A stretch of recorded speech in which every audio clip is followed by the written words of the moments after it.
Ito yung model ng TV, brand and model. Hisense 50A 6100U. Okay. Standby power red light lang. Tapos pag pinower on, Dapat mag-open na siya. Oo, sir. Ganyan na lang, nag-blink na lang. Ayaw na. blinking. Tapos ayaw. Teka. Sige.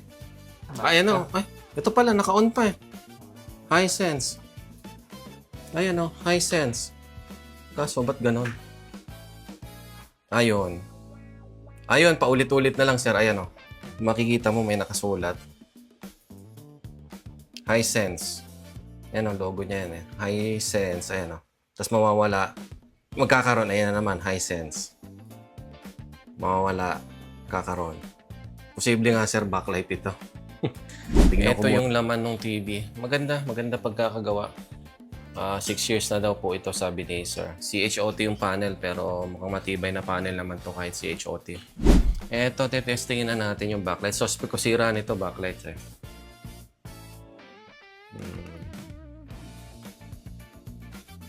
Tester.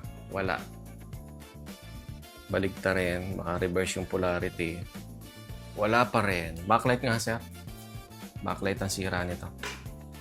Ito na yung mga backlights. 12 pieces, 4 strip. Malamang 3 volts isa nito.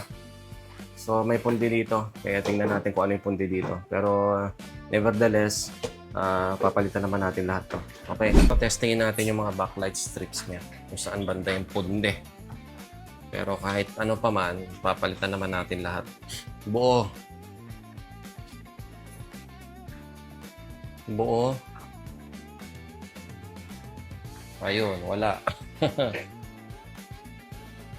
Buo. So, nandito lang sa strip nito yung punde.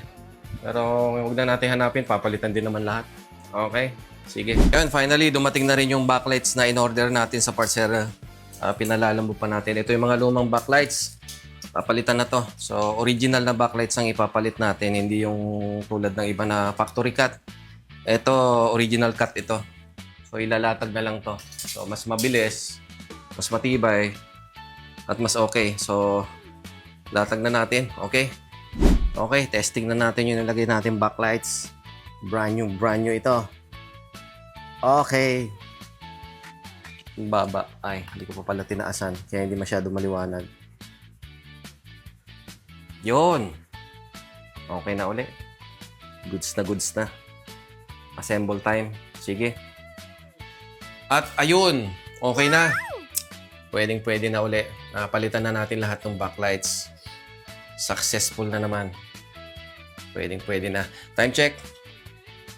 6:18. Di na napuntahan yung ibang customers. Bukas naman. Medyo natagalan tayo dito kasi dineliver pa yung pyesa. Andito tayo ngayon sa... Saan nga ba to, sir? Lagi ko nakakalimutan. Romero Street, 10th Avenue. Caloocan City. 10th Avenue, Caloocan. Okay. Thank you. Kung may ganito po kayong sira ng TV o kahit ano pang sira ng TV, paki-PM nyo lang po ako sa messenger ko. Nagsiservice po ko around Metro Manila and nearby areas. At maraming salamat kay Sir Alan ng Caloocan City sa amin yung pinagkatiwala ang TV nyo. Mabuhay po kayo. God bless us all.